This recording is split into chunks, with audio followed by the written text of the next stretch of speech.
আসসালামু আলাইকুম। 2024 সালের এসএসসি পরীক্ষার 21 থেকে 25শে জুলাইয়ের মধ্যে যতগুলো পরীক্ষা ছিল সবগুলোই কিন্তু স্থগিত ঘোষণা করা হয়েছে। তোমরা ইতিমধ্যে নোটিশটি দেখতে পাচ্ছ, আজকে কিন্তু নোটিশটি দিয়েছে কিছুক্ষণ আগেই।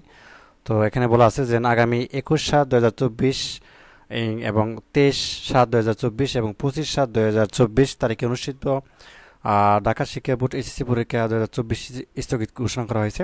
এটা শুধু ঢাকা বোর্ড না, সকল বোর্ডে কিন্তু স্থগিত ঘোষণা করা হয়েছে, ঠিক আছে।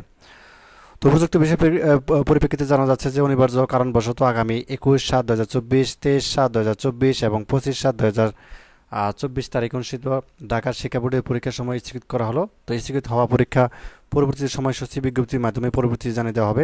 আগামী 28/7/2024 তারিখ হতে পূর্ব ঘোষিত সময়সূচি অনুযায়ী পরীক্ষা যথারীতি চলবে।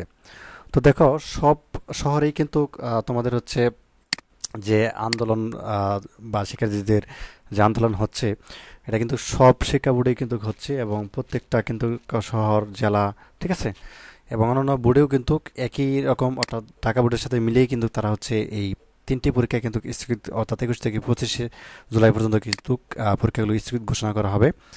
এবং এটি হচ্ছে ঢাকা বোর্ডের কথা বলতেছি। তো শুধু ঢাকা বোর্ড না, অন্যান্য বোর্ডেও কিন্তু ঠিক একই রকম করতেছে। যেমন ঢাকা বোর্ডের ইতিমধ্যে কিন্তু জানিয়ে দেওয়া হয়েছে এবং অন্যান্য বোর্ডেও কিন্তু ইতিমধ্যে কিন্তু এই নিয়ম অনুযায়ী কিন্তু তারাও কিন্তু পরীক্ষা কিন্তু স্থগিত ঘোষণা করা হচ্ছে। তো যা হোক, আপাতত হচ্ছে আপডেট এতটুকুই তোমাদের জন্য, যে পরীক্ষা হচ্ছে 21 থেকে 25শে জুলাই পরীক্ষা কিন্তু স্থগিত এসএসসির, ঠিক আছে। ধন্যবাদ সবাইকে ভিডিওটি দেখার জন্য। আল্লাহ হাফিজ।